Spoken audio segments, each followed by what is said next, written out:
Shastra says Guru is absolute, which means whatever he says is perfect. But does that mean he knows everything? And does that mean he's perfect in all material affairs? And Prabhupada said, no, Guru is not omniscient. So then when a disciple is working with their Guru, or anyone is working with a Diksha Guru or a Siksha Guru, in management, then the Guru, unless he's a Prema Bhakti Uttama Adhikari, Krishna speaking through him directly, then we have to, or he's speaking what his Guru has spoken in terms of management, then it gets a little tricky because he may say something which is not perfect. Now, even Prabhupada, who didn't want us to doubt anything he said, which seems to be a contradiction from what I'm saying, but not really, because of his status as pure devotee and our status as neophyte devotees. Sometimes he didn't want to doubt us just because he had more wisdom in general, just materially, that we didn't have. But when Prabhupada would sometimes do things, and he would ask his disciples, what do you think? And sometimes he would change decisions after he would see how something was working, rather not working well. Then he would change it. So that was a bit of a relative knowledge. Let's see how this works. Let's try this. So Prabhupada came to America. He evaluated the American scene. He started preaching Krishna consciousness, and he adjusted it. So he's working within the relative sphere. Now, in terms of management, there were things that Prabhupada said which were absolute, such as book distribution, because he got an order from his spiritual master. So now that's absolute. His spiritual master wanted him to establish diorama exhibits, so he asked his disciples to do that. He established a Sunday feast, and in the Chaitanya Charitamrita he said that by having kirtan, by giving prasadam, by speaking about Krishna to people, that Krishna consciousness would expand and people would become Krishna conscious. So in that purport he said we should not doubt this because it's transcendental. So although it's a managerial principle, it's coming from a transcendental source. So in that sense it's perfect and we don't doubt it. We just sometimes may be dealing in very relative situations where perhaps the spiritual master doesn't have perfect knowledge about something, or is placed in a situation to manage something where maybe he's not expert in management. And then it can be awkward for the disciple who may have to disagree on a management principle. And sometimes a few of the intimate devotees of Prabhupada would sometimes disagree with him. Just saying, I don't think we should do that, I think we should do this would be better. And Prabhupada would listen. Or listen when he wanted to listen. Listen when he felt he needed to listen, he would listen. So when the Guru speaks from Scripture, then okay, it's perfect. When it's management based on what his spiritual master has taught, then it's also perfect. Particularly what Prabhupada has taught. What Prabhupada has taught us from Srila Bhaktisiddhanta, like that. Now, how does a disciple deal with this? Because the disciple is meant to see the Guru's absolute, where it gets a little more complicated also, because if you're living in a temple or working with the temple, then you're dealing with temple authorities.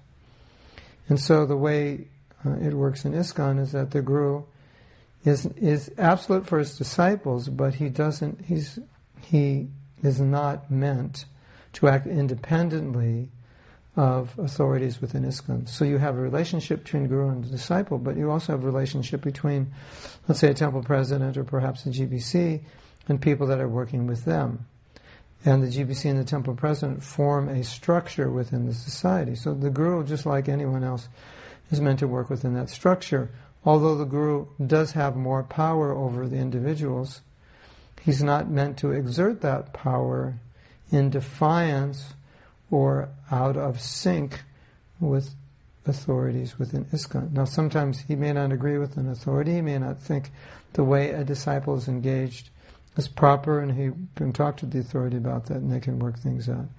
Of course, many Gurus have disciples who are not working directly in temples.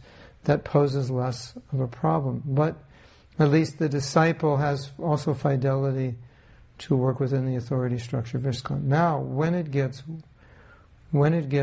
strange or awkward is, let's say the Guru does something on the managerial or relative level that the temple president doesn't agree with. So it gets awkward for everybody. But in the way Prabhupada wanted us to deal was to deal humbly and not think, well, because I'm the temple president, you have to follow me, or because I'm the guru, everything I say is right, and you have to submit to what I want. So there is compromise there, but so that's how it's worked out. So in the past there was some concern because the disciples so surrendered to their spiritual master that the spiritual master can kind of override everyone's authority. And then on the other side, as we said before, you have this problem where what if the spiritual master does something which materially you know is not correct, or he has been informed incorrectly, or he just doesn't have capabilities in a particular area, and he wants to do something, and you know it's wrong either as a manager or making it more difficult as a disciple. How do you deal with it? And of course it's going to differ with each spiritual master in terms of how they would allow you to deal with that. But in general, we don't say, although some may disagree with me, we don't say the spiritual master can't make any mistakes. At least not the Madhyamadikari. We would say, okay, the Prema Bhakti, the Uttamadikari, we can say, okay, he won't make any mistakes. But still, on the material level, he's not expected to be perfect, just like Prabhupada had people edit his books. So he said, my English is not my first language, so you edit it. So there are mistakes, and they would edit the mistakes, and Prabhupada was happy that someone who knew English would edit. Now, if you disagree with that concept and say the spiritual master is perfect in everything he does, then you're taking it to such an extreme that you will say things, and disciples of Bhaktisiddhanta said this, that if a word is spelled wrong, or let's say he makes up a word, it's not even in the dictionary, or it's not spelled as it is in the dictionary, then they would say that the dictionary is not correct.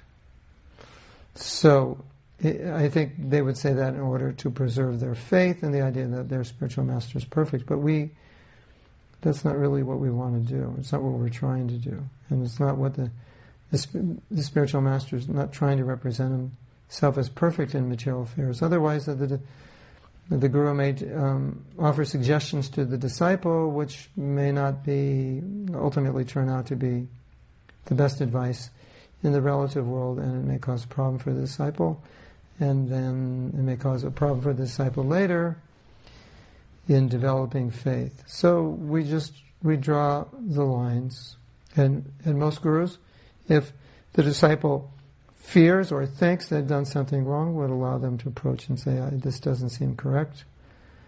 I don't think I should do that for these reasons. Just what do you think? So those discussions can go on. That's healthy. That's good.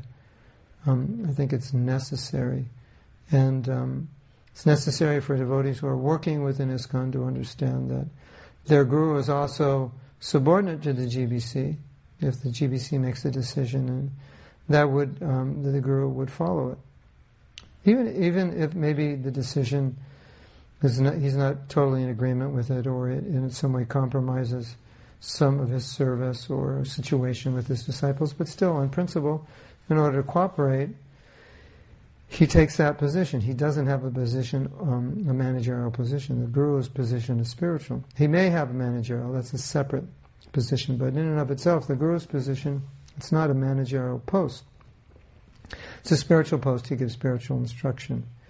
And so, ideally, he's not managing disciples who are within ISKCON. Now, he has his own projects he may manage with his disciples working together, and that's another thing. And many gurus have disciples working for them. Many of those disciples are not living in temples, so it doesn't create a problem. So, now, does the guru ever make mistakes? Well, and not when they're preaching philosophy, we say no, it's perfect, but can they make a mistake? It's possible in the relative level that they may make mistakes, because that's the nature of this world. And, of course, in our relation with Prabhupada, most of us did not have such a close relationship that we would ever question.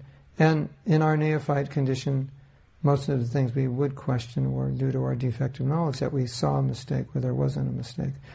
But in developing preaching programs and trial and error, then we would say, Prabhupada, this doesn't work. You asked us to do this doesn't work. Then he would just immediately adjust it because he was practical. And then something that many devotees don't know is that Prabhupada gave his disciples a lot of leeway. So you see there's many programs in ISKCON that were not developed specifically by Prabhupada, but were developed by his disciples because Prabhupada gave them leeway to experiment, even leeway to fail, in order to learn how to improve. Okay. So Timothy says, can you repeat the part of the disciple not living in the temple?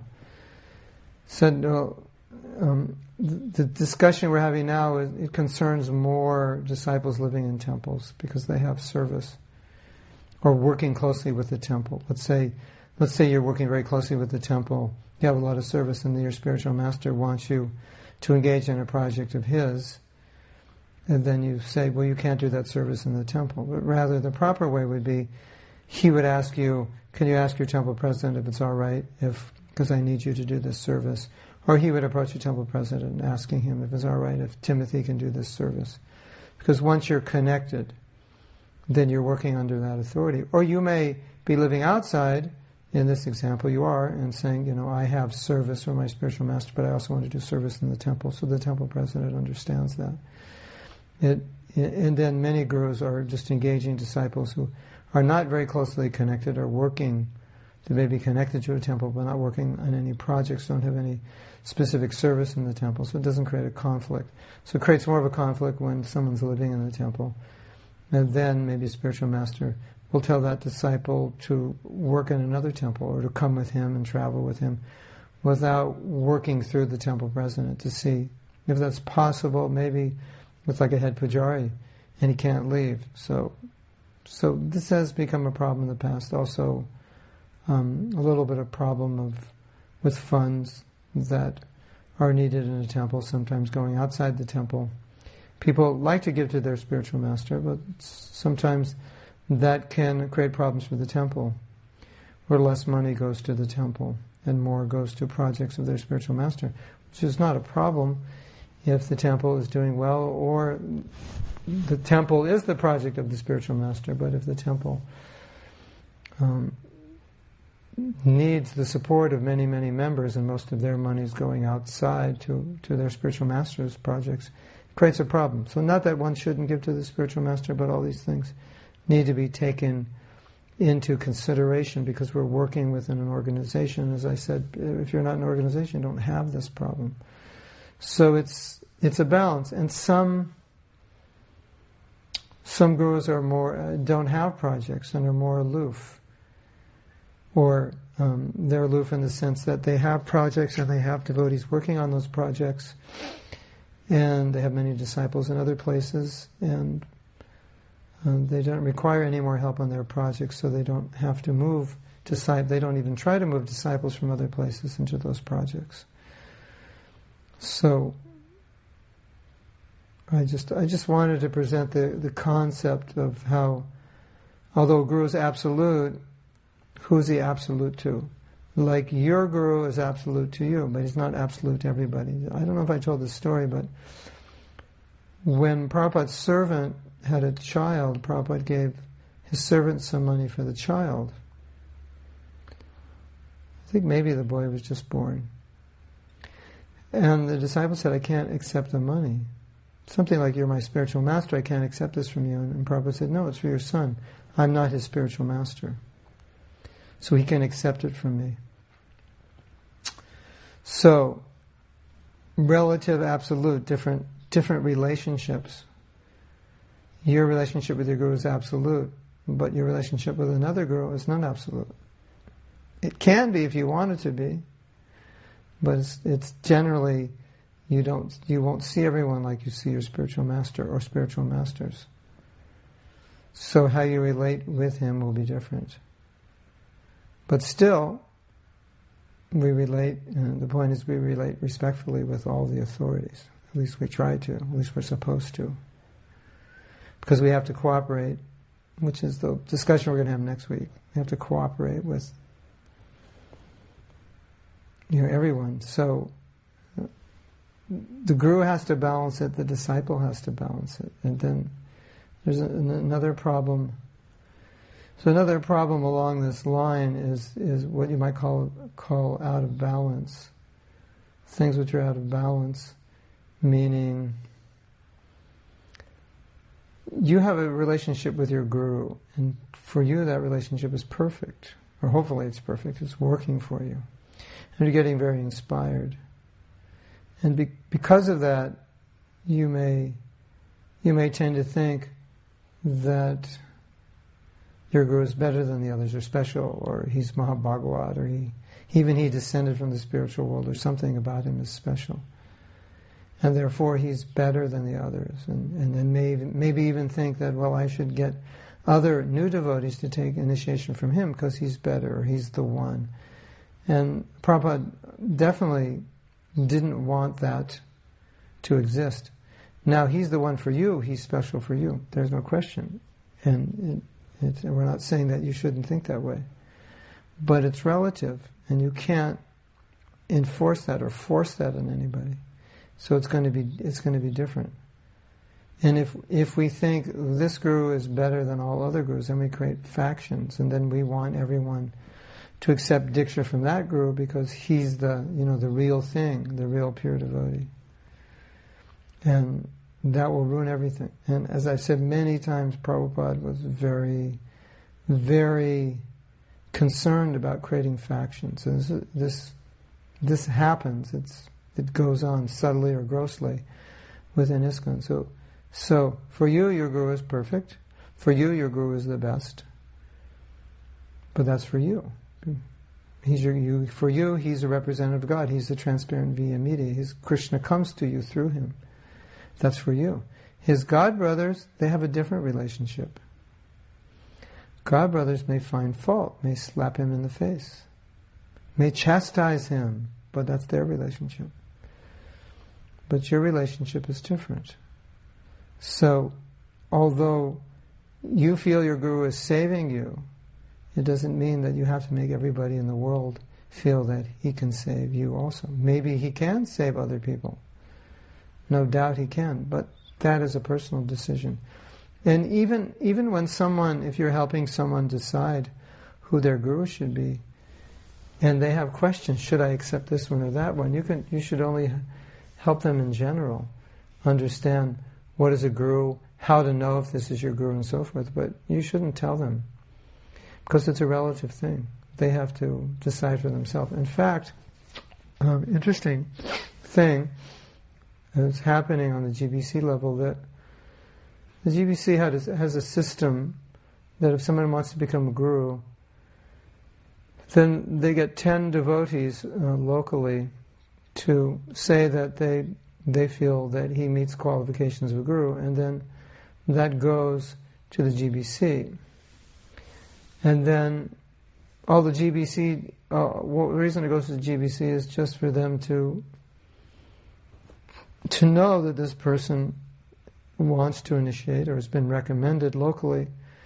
And if you have any reason to think that he shouldn't, then you can state that. And if none of the GBC, or 3 or less, I think it's less than 3, maybe 3, or less than 3 or less have objections, then it goes through. If more than 3 have objections, then they have to discuss. So, now, that's the way the system is now. It's been different in the past. It may be different in the future, but the idea is that the GBC feels necessary just to make certain that anyone who's going to take the position of guru, at least we should know that they can do the job.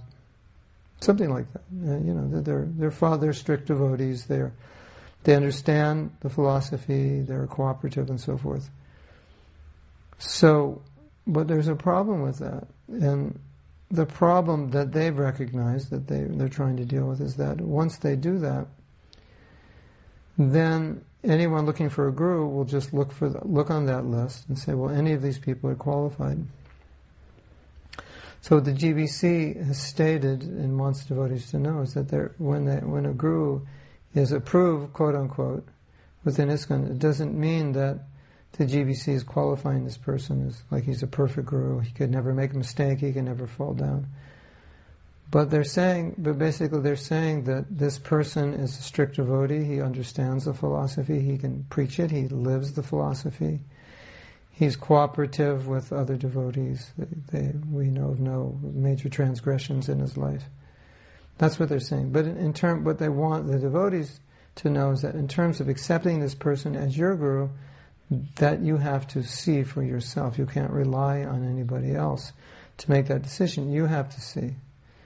Because sometimes someone accepted a guru on the basis of someone else telling them you should do this. And then later when that guru fell, some of those devotees felt cheated. And so the GBC doesn't want people to think that they're guaranteeing that this person is perfect.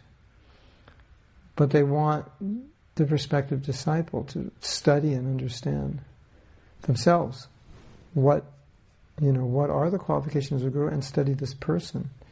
Because ultimately that's what the Shastra says, that the onus is on the disciple. Disciple is supposed to study, and Bhaktivinoda Thakur said also, not only study the qualifications, because you might think, well, if anyone's giving initiation in ISKCON, if anybody already has disciples and disciples are doing well, then it must mean that the guru is bona fide. So, in general, we can say yes, although it doesn't mean the guru may not be having trouble, but generally you say yes, it means he's bona fide. So then you might say, well then why do I have to find a guru? Just see if he's bona fide, because he's already got disciples, they're doing well, he just initiated more, so obviously he's bona fide. But what it means is that to see if that guru and you are the proper match, if that is the person that you can surrender to. So that's there also, because although there are many, many devotees in our movement who are bona fide, it doesn't mean that they'll all inspire you in the same way. It doesn't mean that you'd say, well, I'll just accept it. Wherever I live, I'll just accept anyone. That you might. That's okay if you want to do that. But what Bhaktivinoda Thakur is saying, we'll see if the match is proper. If this is the person who you can give your life to, this is the person who's committing to take you back to Godhead. So will you give yourself to him? Do you have full faith in him? Do you see Krishna manifesting through him more than anybody else? Is this where you want to take shelter? So that will vary for each devotee, and it doesn't mean that if you don't take shelter of one guru and you take shelter of another guru, that the other guru is better. It just means it's better for you. So, okay. So now, it's time for questions. Okay, I guess a question, I'll ask the question, well, natural question from this discussion would be, what do you do if you think your guru has done something that is causing problems? Well, not that. You think, let's say your guru has done something, and it's causing problems, and you think what your guru has done was the cause of the problem, or he could do something to rectify the problem and he's not doing it. How do you approach? How do you deal with that? And as I said before, well, that will depend on the relationship with the guru. But one would approach humbly and say, it appears to me from my perspective that when you said this, it wasn't the right instruction in this situation. And I just wanted to bring this up because it's causing a problem for me, or causing me anxiety, or I don't understand it, or could you explain it? So you approach it humbly. You approach it submissively. Of course, it depends what it is and how problematic it is, but that's generally how it would be done. Or you would approach through another person and approach humbly and say, I don't understand, can you explain this? This doesn't seem right to me, this seems like a mistake, or it seems like this has created a problem here in this situation. So this is how I see the situation. And if it can't be reconciled, sometimes it can't be reconciled. Maybe the guru doesn't see it that way, or the guru feels offended, or the guru distances himself from you. So that also happens. And that's unfortunate. It's rare, because generally Guru is humble enough to hear, and if anything the disciple says bears any truth, or even it may not bear truth, but the Guru may acknowledge it, just because the disciple is in difficulty. Just like I was listening to an interesting point. Bhaktivedanta Swami was talking about sannyas, and he said there are many grihastas who could take sannyas, but they don't, because they don't really need to. Because they're already detached, and so there's no real need at that point. And he said that the decision to take sannyas may also be based on how their taking sannyas will positively or negatively affect other people. So let's say you're grihasta and you're renounced. Whether you take sannyas or not, it doesn't really matter for you. Then you may consider, how will it affect others? Will it affect others in a good way or a negative way if I take sannyas? So in the same way, sometimes a guru may do something and may consider, well, what I did was not wrong, but it's having a negative effect upon others. So they may acknowledge the problem as it's perceived by disciples and rectify it. And even sometimes Prabhupada would give disciples instructions, but with the instruction, he would let them make their own decision. The instruction was not, you have to do this. But instruction was more like, you can do this if you like. I would suggest you do this, but if you need to do this, you can do this. And the this that he didn't want them to do was a lower standard. But knowing that they were inclined to do that, or maybe inclined to do that, or knowing that they definitely would do that, then he would give instruction like that. So that happens also. So the guru, understanding the nature and mind of the disciple, may sometimes see that the disciple is going to do something or needs to do something, although the guru would rather than do something else. They may say, okay, you do this. Because the main idea is that the guru wants to see the disciple happy, wants to maintain the faith, and wants to see the disciple engaged. And so he'll acquiesce to what's necessary, if it's not against Krishna consciousness, to maintain that standard. Or acquiesce to the request. Like a lot of devotees ask Prabhupada, could you come to our temple? So, you might say, well, you shouldn't order your spiritual master like that. But Prabhupada would write back and say, yes, if your temple is the best in book distribution, then I'll come. So, create some transcendental competition. So, yes, Prabhupada, we're going to be number one, so you can come to our temple. So, in some way, not manipulating the guru, but some way requesting the guru to do certain things, to come to Rath Yatra, to come to the temple, to translate this book, could you do this book, would you do this? So that may be there also. So even though when we say absolute or the disciple fully surrenders, it's always the disciple will accept ultimately whatever is the wish of the spiritual master. But as I was saying, sometimes Prabhupada wasn't so strict, particularly with people that he knew may not be able to follow strictly what he wanted, so he was more open. And sometimes it's interesting also that Prabhupada would often not instruct someone to do something, but he would say, would you like to do this? And he would say, he said, we have to understand it's a volunteer movement, you can't force anybody. So that's why I said, would you like to do this? Could you do this? Would you do? So he's the spiritual master, he can just tell them. But he's also dealing that way because he doesn't want to push the disciple to the point where they break, but rather they push themselves. So the spiritual master understands the disciple, so sometimes the disciple in a humble way, in a respectful way, can say, I don't understand this, or this doesn't seem right, or is it necessary that we do it this way? And a lot of times, what I saw with Prabhupada was that when a devotee asked those questions, then Prabhupada would expand on instructions he had given previously. So his previous instructions seemed like, okay, this is it. It's just direct. You can only do it this way. And then when the questions would come up, then say, well, could we do it this way? Could we do it that way? Or must it only be done this way? Then Prabhupada would say, no, you can do it in another way. So we wouldn't have known that unless we asked. So it's not always wrong to ask.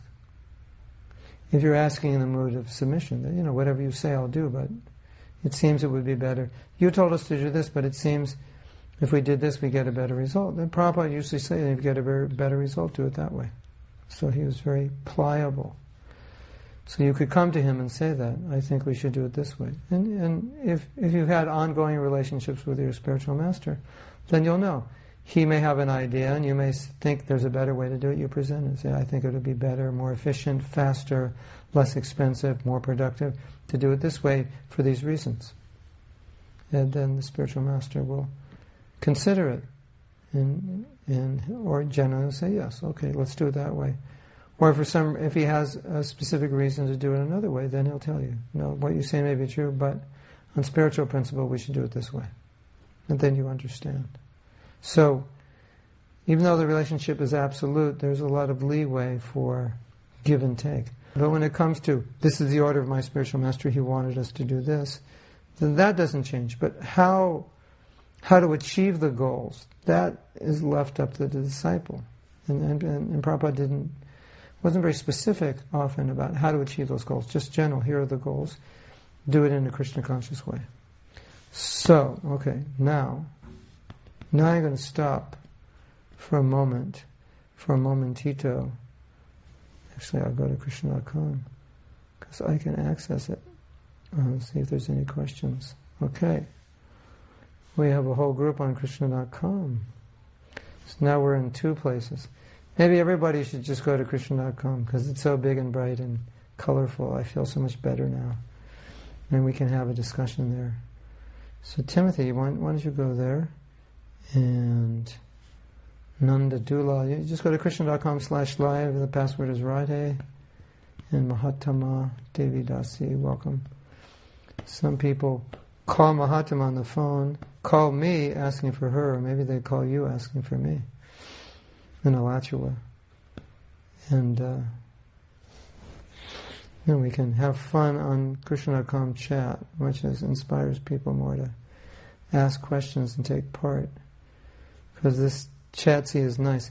Only difficulty is after 10 people, you lose it.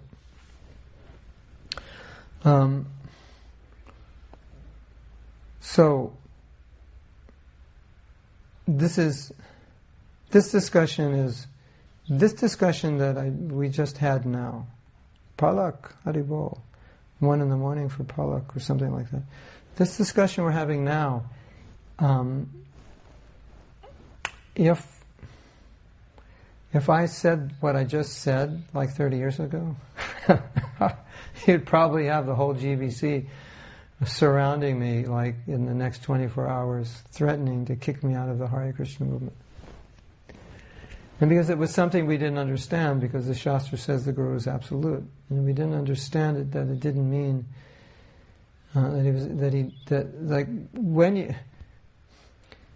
so many devotees are teaching Krishna consciousness. So the difference between the Siksha and the Diksha Guru is that the Diksha Guru, he gives Diksha mantras. He initiates, but it doesn't mean the Siksha Guru doesn't instruct, and we've talked about this, and doesn't take charge of the disciple. The Siksha Guru will accept karma, everything. But we kind of thought that when someone became a Diksha Guru, it was like some special Shakti empowered them, and they kind of became perfect. They couldn't do or say anything wrong. So that's why this would have created, I would have been a heretical character. They would have burned me at the stake for saying this, so they would have tried. This was something we didn't understand. And so it's a little sensitive issue for a disciple, because the disciple has to be able to distinguish between when they're dealing in relative matters and when they're dealing in transcendental matters. And sometimes, even in dealing in relative matters, sometimes the Guru may just give an instruction and say, no, you do this. This is what Krishna wants. So then, if it's very direct, then naturally the disciple will accept it. But if it isn't direct, then, as I said, we saw with Prabhupada that Prabhupada would say, do this, and someone might say, but I think it would be better if we do this, then often Prabhupada would say, then do it that way, because it was just a practical consideration, and then it would be accomplished in a practical way. But if it transgressed any spiritual principles, Vaishnava etiquette, Vaishnava culture, Siddhanta, a misunderstanding of the practice of sadhana, then Prabhupada would say, no, stop it. And sometimes our actions were a little borderline, and that Prabhupada would see, okay, what we're doing in principle is okay, but in detail it's wearing us down spiritually, then he would stop it and say, okay, stop it. In principle it was good, because the work we were doing was attracting people.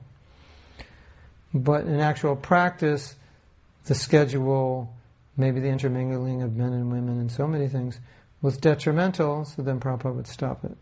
So then, so even in the relative sphere, he might just say, okay, he will point out the spiritual defect, and then we all understand, okay, now this is an absolute principle, so there's no question. Now, another thing I've seen is that, maybe you know this, that sometimes Prabhupada would say, don't do something, but it was only for that person, because he didn't want that person to do it, but it didn't mean that nobody should do it. So that's another thing. And then, if Prabhupada didn't want somebody to do something, then we should understand why. Maybe it was the way that person was going to do it, or maybe it was because that person had more important service. And so, for you, that same service would be perfect. You have nothing else. This is what you're talented with, and in this particular situation, perhaps it's needed. But in the other situation, different service was needed. That person needed to do something else.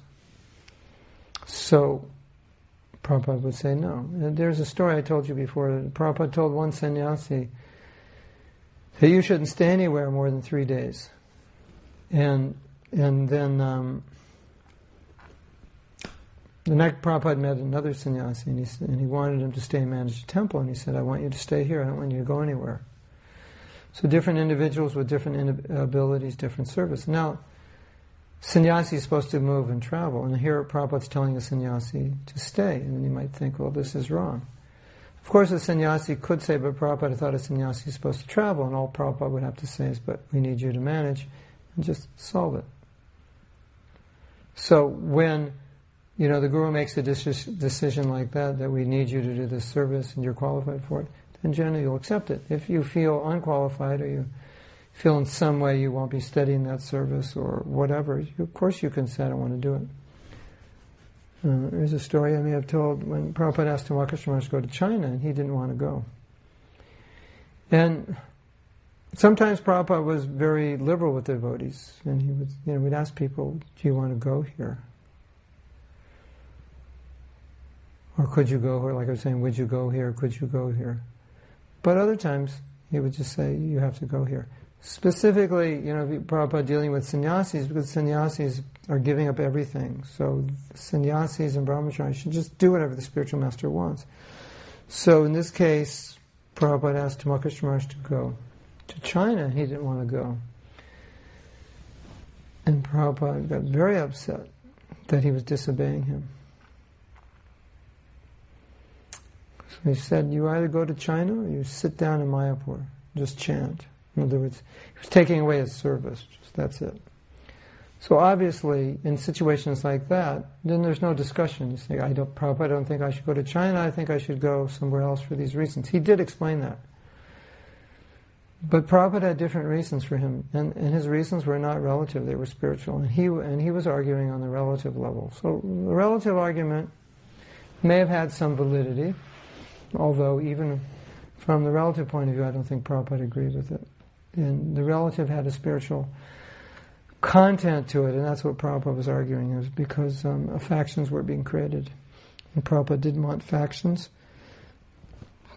and so he wanted Tattva Maharaj to go somewhere where he wouldn't create factions. Factions were being created because brahmacharis were leaving the temple to join his party. So that's why Prabhupada was so heavy. So that if the spiritual master is very heavy about something, no, you must do this, then the good disciple will accept it.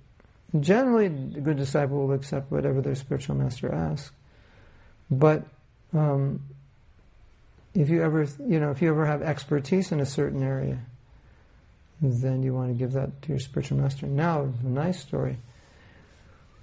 Very interesting story where the devotees hired some corporate lawyers, and the lawyers said that you should centralize ISKCON, and Prabhupada never wanted ISKCON centralized. And the devotees thought that Prabhupada didn't understand how the best way to do business and incorporate and run a non-profit in America.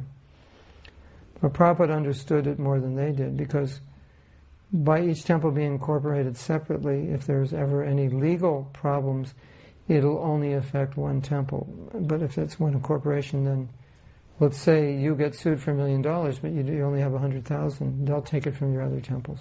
So, but if you're incorporated separately, they can only take it from your temple. So that's one of the reasons Prabhupada didn't want centralization, and he also wanted temples to run. He didn't want temples to depend on any kind of central management other than printing books. So they wanted to do it differently. Prabhupada got really upset. So that was an example of them thinking that Prabhupada didn't understand how things go on in America. And Prabhupada got so upset, he actually disbanded the GBC for a period of time. And he wrote the temple presidents, he said, don't follow the GBC. He was so upset. So the disciple has to take, he has to understand like what is relative and what is not, and where you can kind of, I don't want to say compromise, but adjust according to circumstances to get the best result or to apply it best to your situation, and where there are instructions where you, even if it seems relative within the material sphere, they have spiritual essence to it and it can't be changed. You may not always understand that, but anyway, you humbly present to your spiritual master, I don't understand, or I think it would be better to do this, and then he can instruct you. So now, Pallavi has a question. What if one cannot relate to anyone else's Siksha Guru except one's Diksha Guru? Is that even right?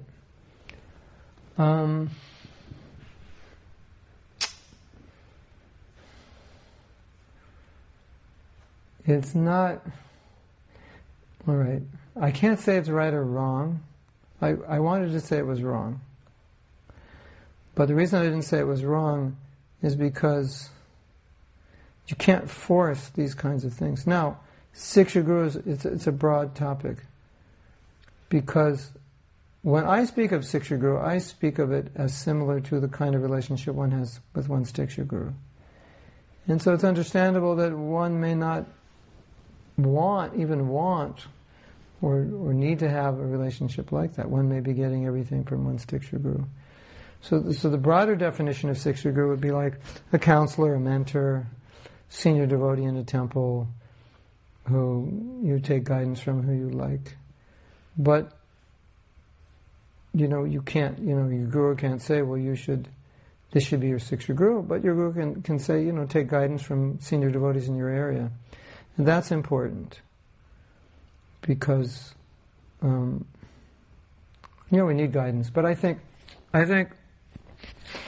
excuse me, I think the question Pallavi is asking, if I'm correct, is that she may see that the way her guru speaks or teaches is different from the way others teach, and therefore it's hard to accept them as a Siksha Guru.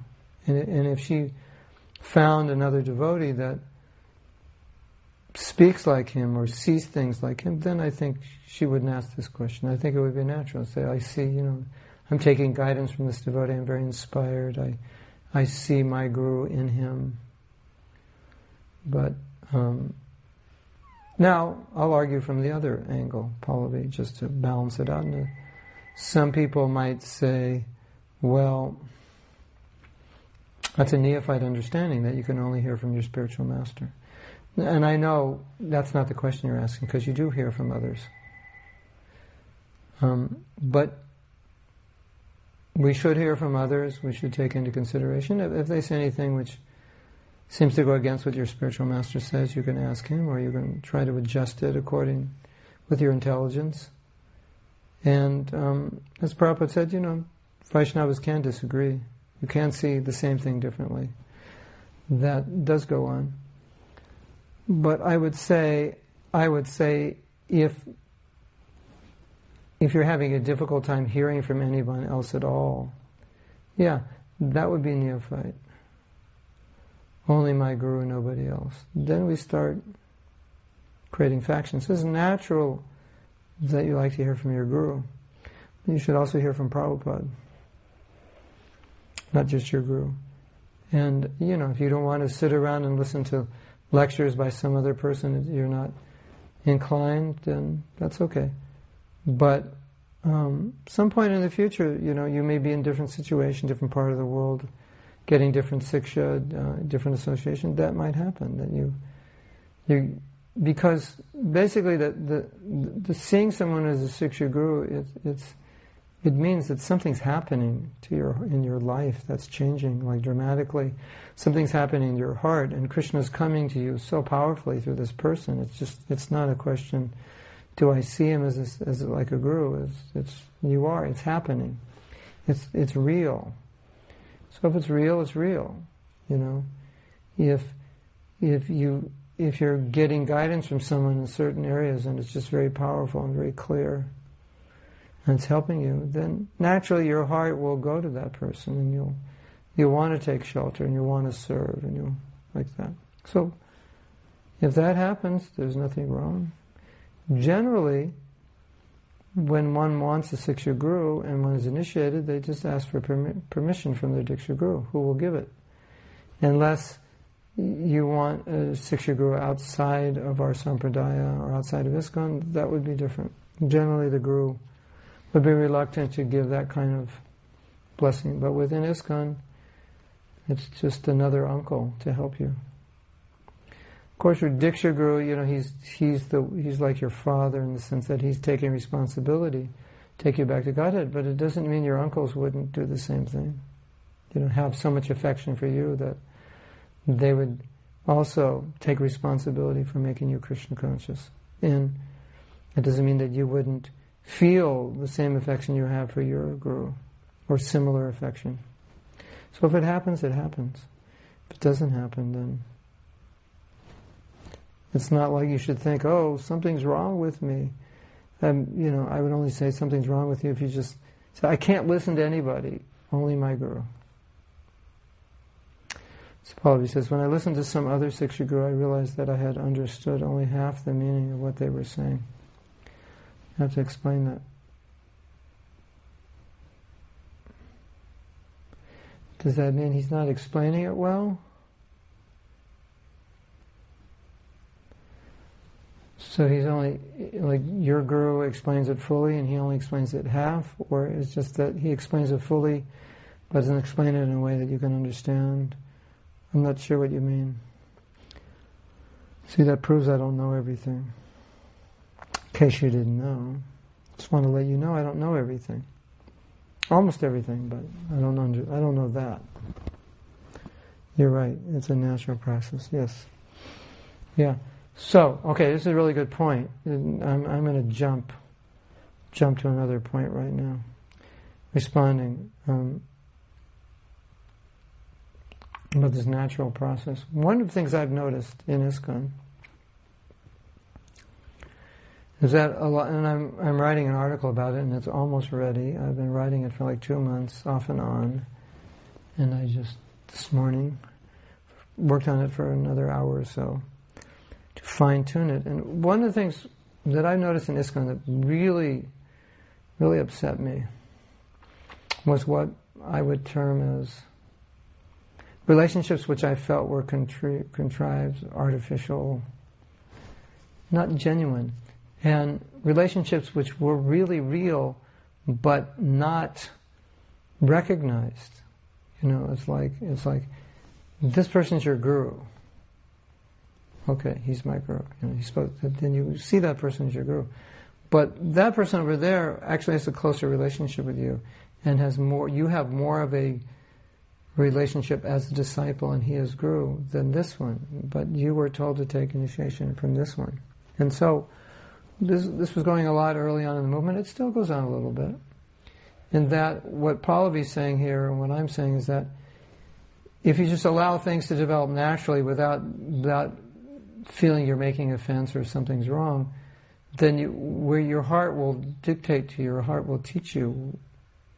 If this person is bringing you Krishna in a very powerful way, if this person is bringing bhakti out of your heart, if this person is bringing a desire in you to surrender, more than that person who is supposed to, that person looks like the guru because he has disciples and he's an initiating guru and he's the one who comes to the temple.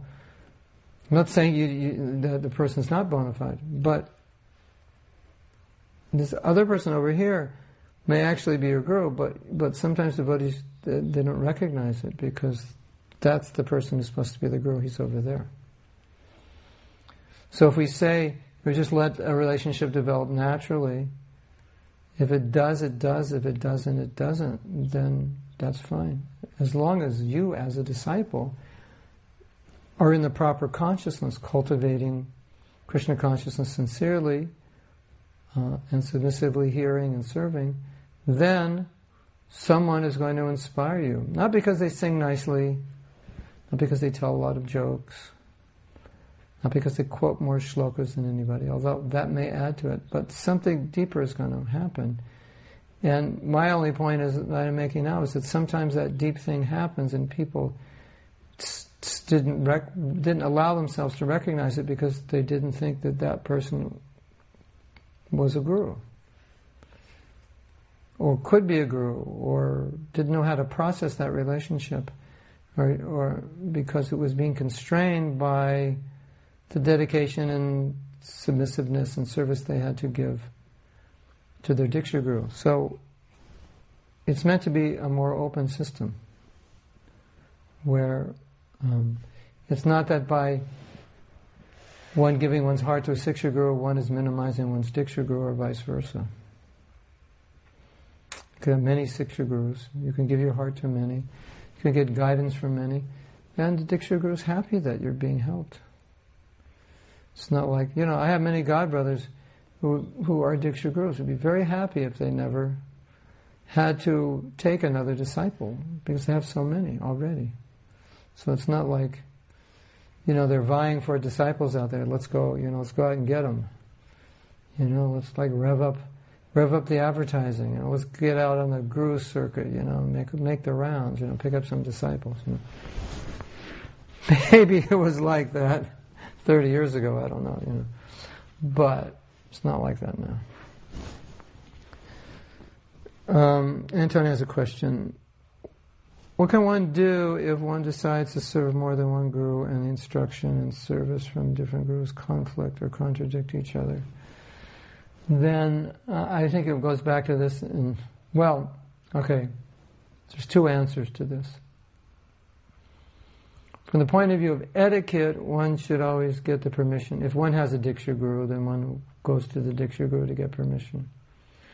But you don't have a Diksha Guru and you have, let's say, 2 Siksha Gurus, then you go to the Siksha Guru who you have a deeper relationship with and say, I'm taking instruction from this other person. Generally you don't do that. You generally do that with the Diksha Guru. Now, I think inherent in your question is, what if your Diksha Guru isn't supportive? Which you didn't say, but I know that's what you're asking.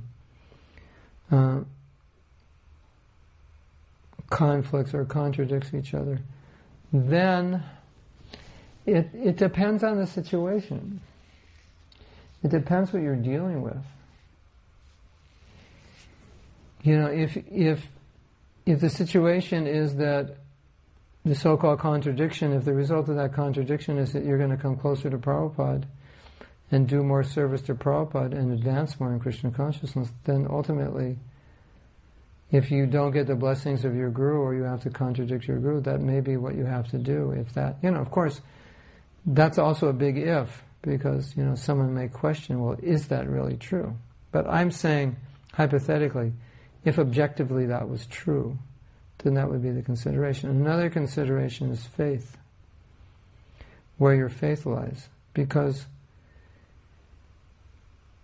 even if you have a Diksha Guru, but something has happened where your faith has been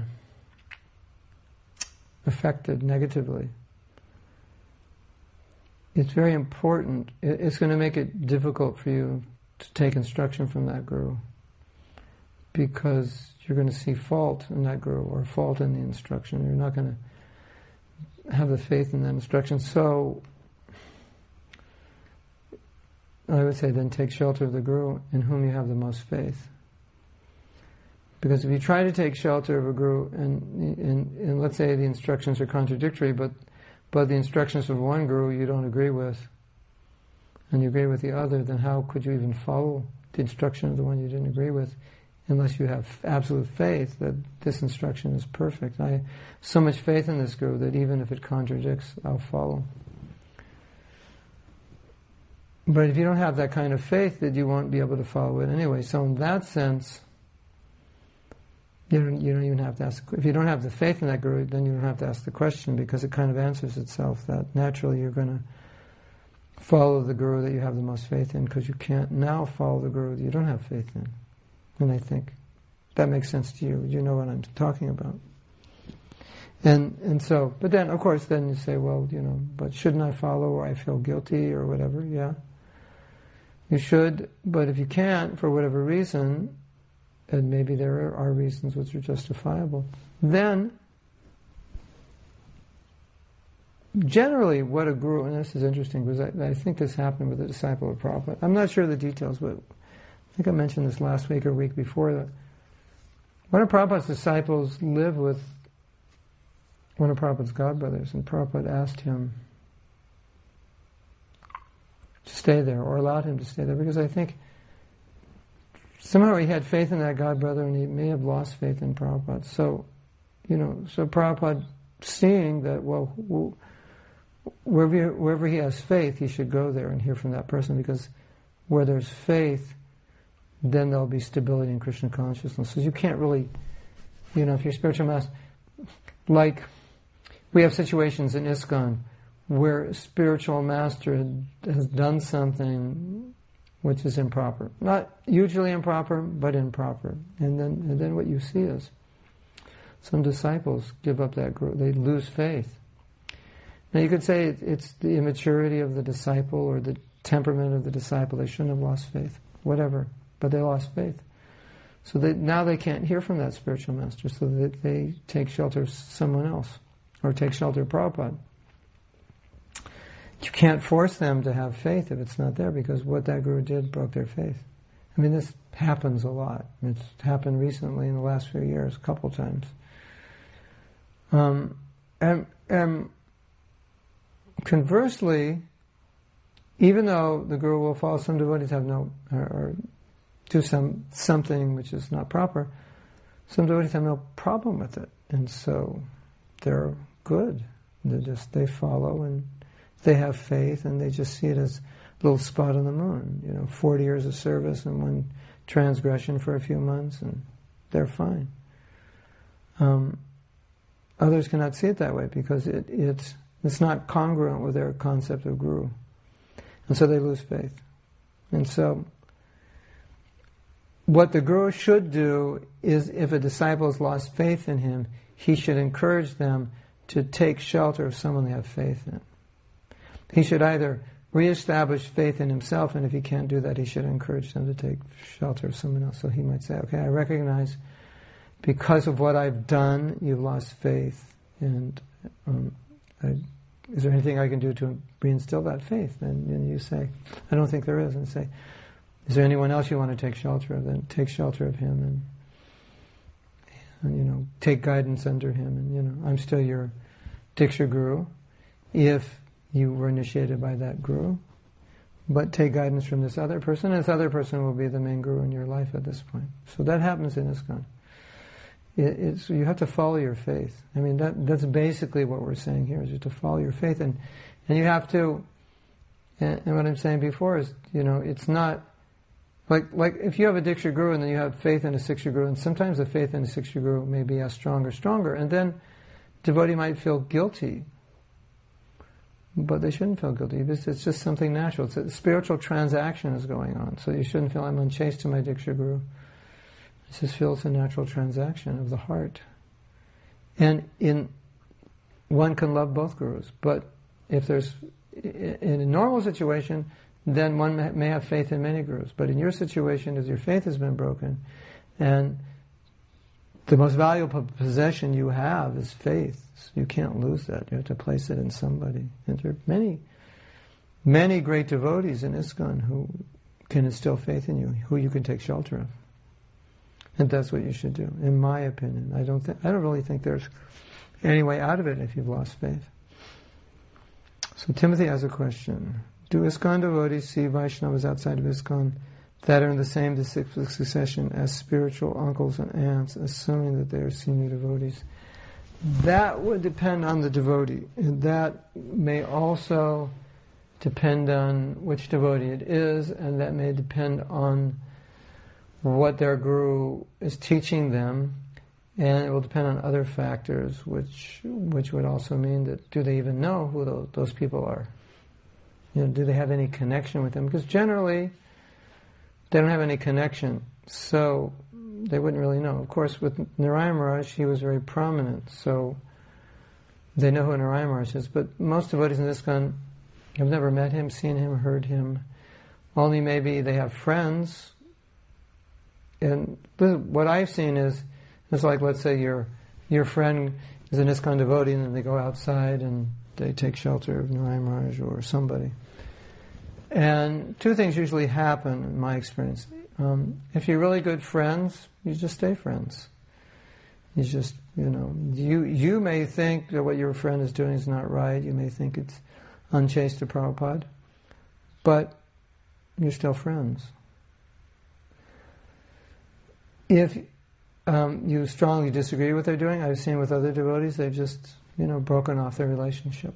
Now, it's a complicated question because sometimes in the past, these devotees and other movements have actually created friction within ISKCON, so that makes it more difficult to keep, to see them in a light, in a positive light, like if they've preached against ISKCON, and devotees in ISKCON know they preached against ISKCON, or if people in ISKCON have left and gone with them, not because they're attracted, but because they were encouraged, then it's going to be harder to do that.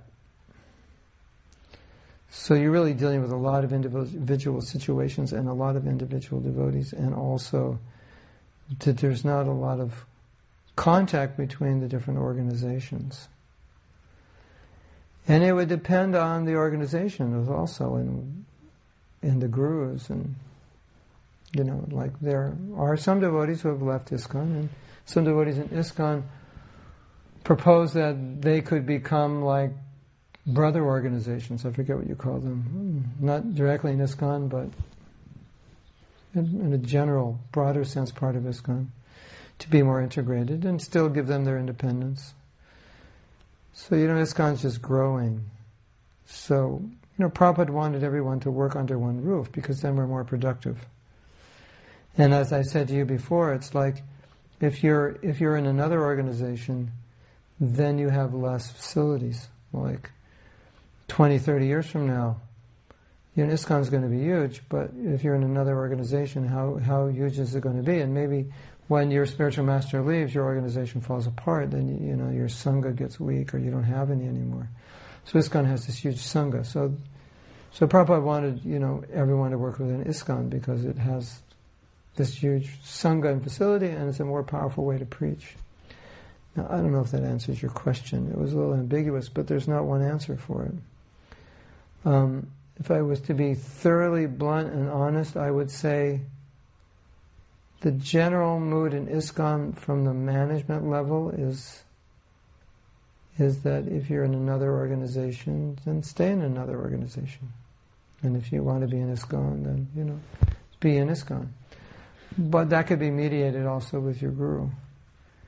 And I would say on the devotee level, who are not in management, it's that they don't feel exactly the same way. They'll just deal with individuals on a one-on-one basis of,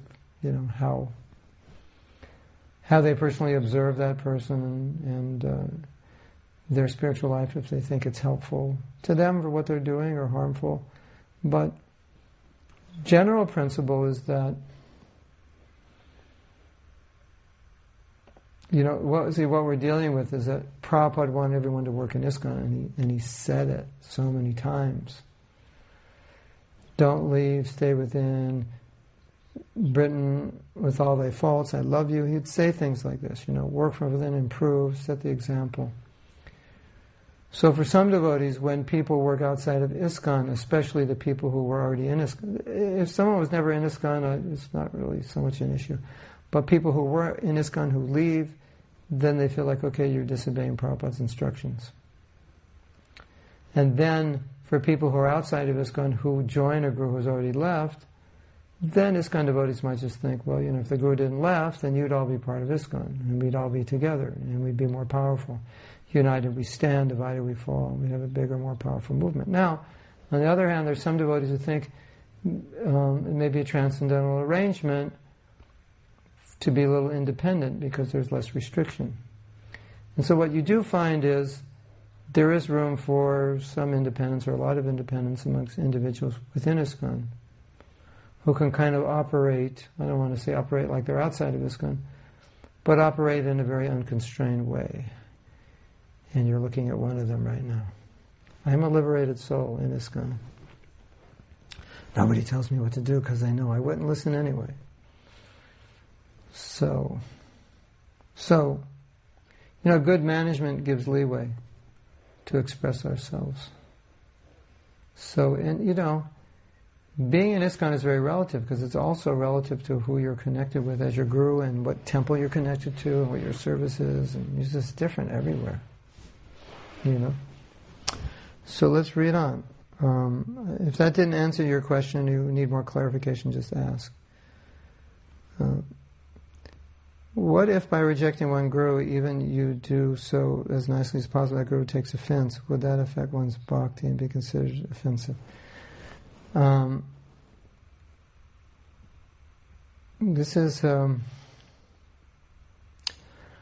a question that has to be answered on a case-by-case basis. Now, in the Bhagavatam, you have the story of Bali Maharaj. Bali Maharaj's guru was Sukra Acharya. But Sukracharya was like a family guru. So he was being supported by Bali Maharaj.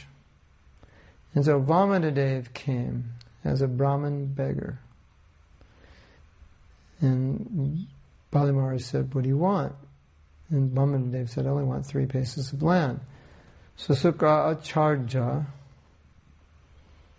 being intelligent and knowing what he knew, understood that Vishnu has come in the form of this little Brahmin boy. And when he asked for 3 steps, he will take the whole universe with 3 steps.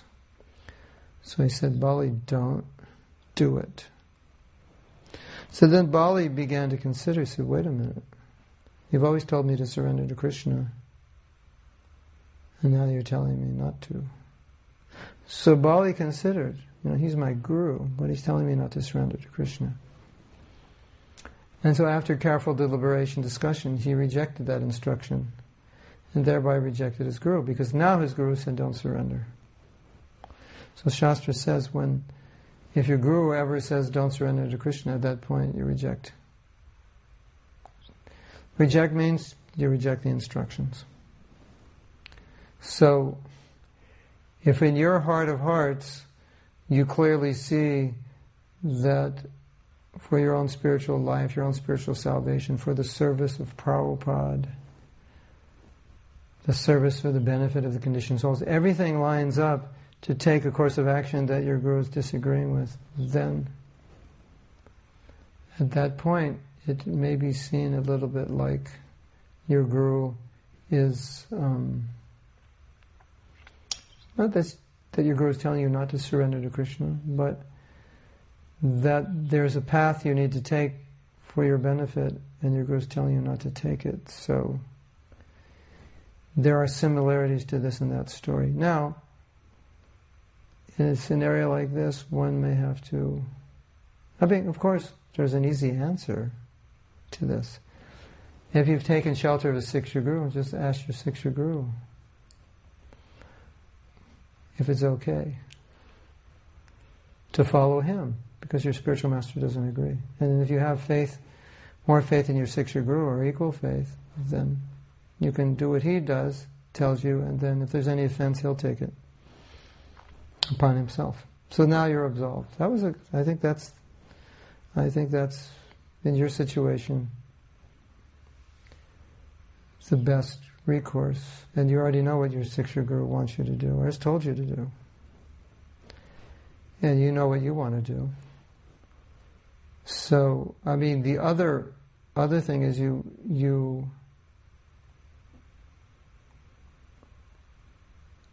beg, forgiveness for any distress or problems or disobedience that you're performing to your Guru, but you tell your Guru you need to take shelter somewhere else for various reasons.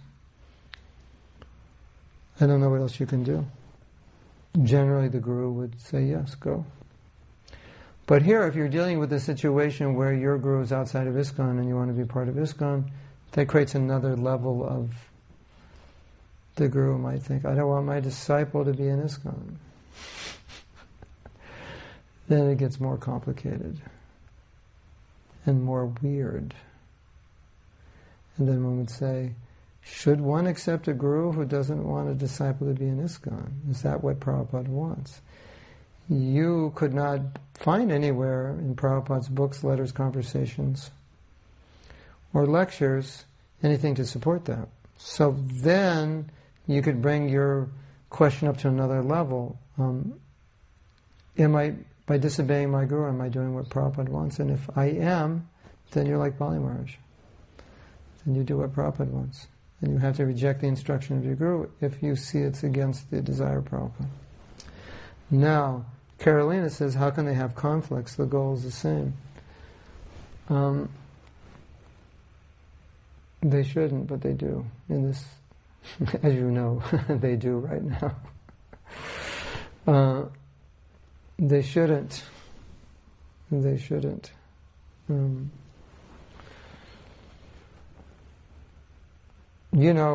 think in answer to your question, and in answer to Timothy and Carolina also, it's you have to analyze what is the highest the highest thing to do, and what will take you to the highest position, and what ultimately you pray to Prabhupada. What do you really feel Prabhupada wants you to do?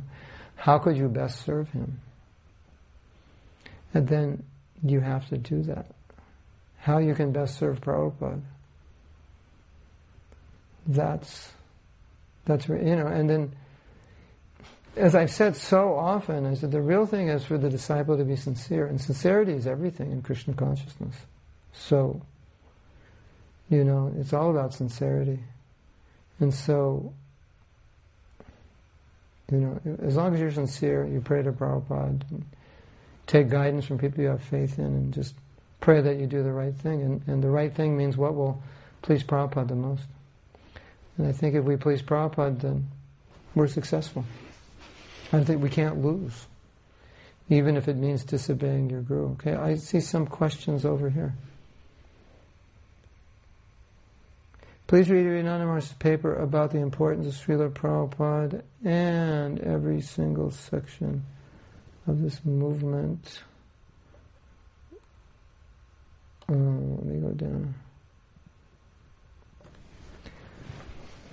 She is signing off, but that paper, I don't know where that paper is.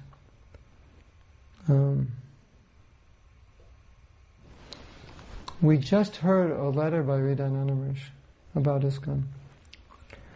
And maybe you can go on the internet and Google it and see what you find. I'm not sure.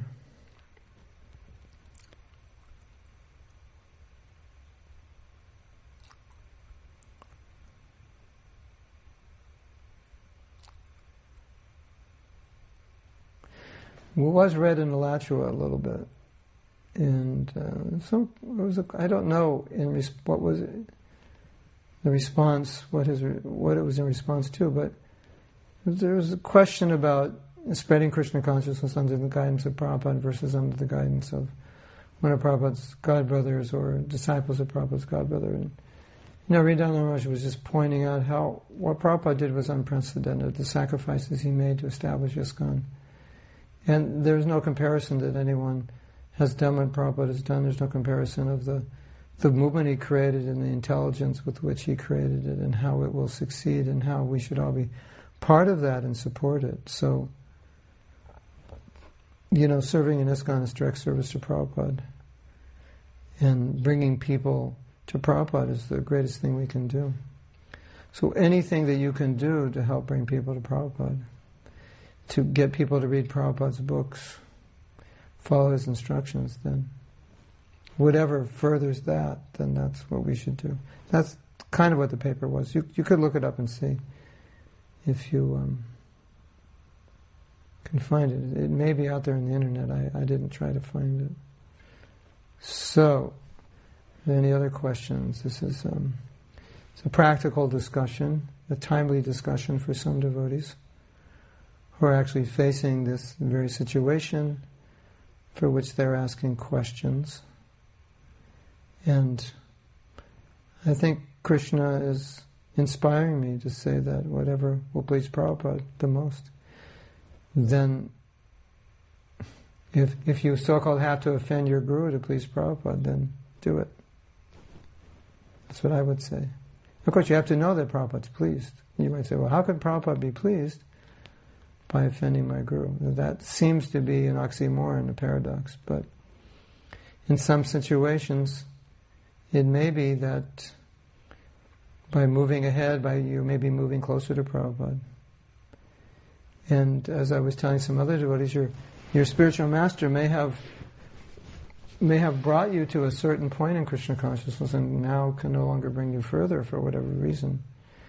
And it's time to move on and come closer to Prabhupada through the guidance of others and see that as Krishna's arrangement. That's my sense of this whole thing. Sometimes I just read this nice story. It's such a good story. There's a construction site and the foreman's on the top, and he's calling one of the workers, and the worker doesn't hear, so he drops some money by his feet, and the worker picks it up.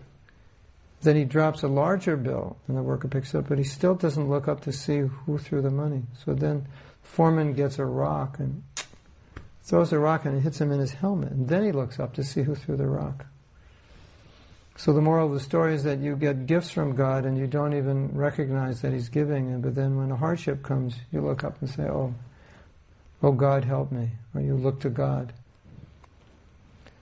So I kind of see your situation where you're being tested a little bit is to bring you closer.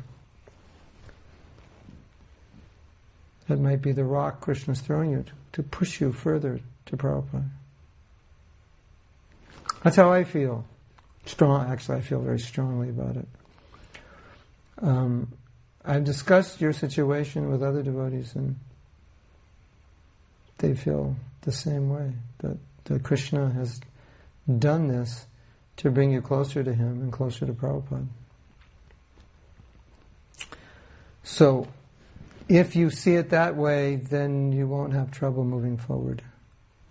You will take it as Krishna's arrangement and understand that your guru is doing the best that your guru can do in this situation, but it's not good enough, and therefore Krishna is inspiring your guru to act in a certain way that can now push you forward. That's what I think. Those are my 2 rupees, 2 paisa on the issue. So, does anyone have any other questions? Is that Anna, the Anna, who's now in Siberia? Is that you? Is that really you? I hope it is. I was thinking about you. Where is my Anna? But maybe that's a different Anna, because this is Anna 1. The other Anna was Anna. Anna, not 1. So Anna, is that you? Is that the Anna who's now in Siberia? The place where we would think of sending devotees when we wanted to punish them? Or is that another Anna? Or is that Anna not even Actually, her name's there, but she's not watching or listening.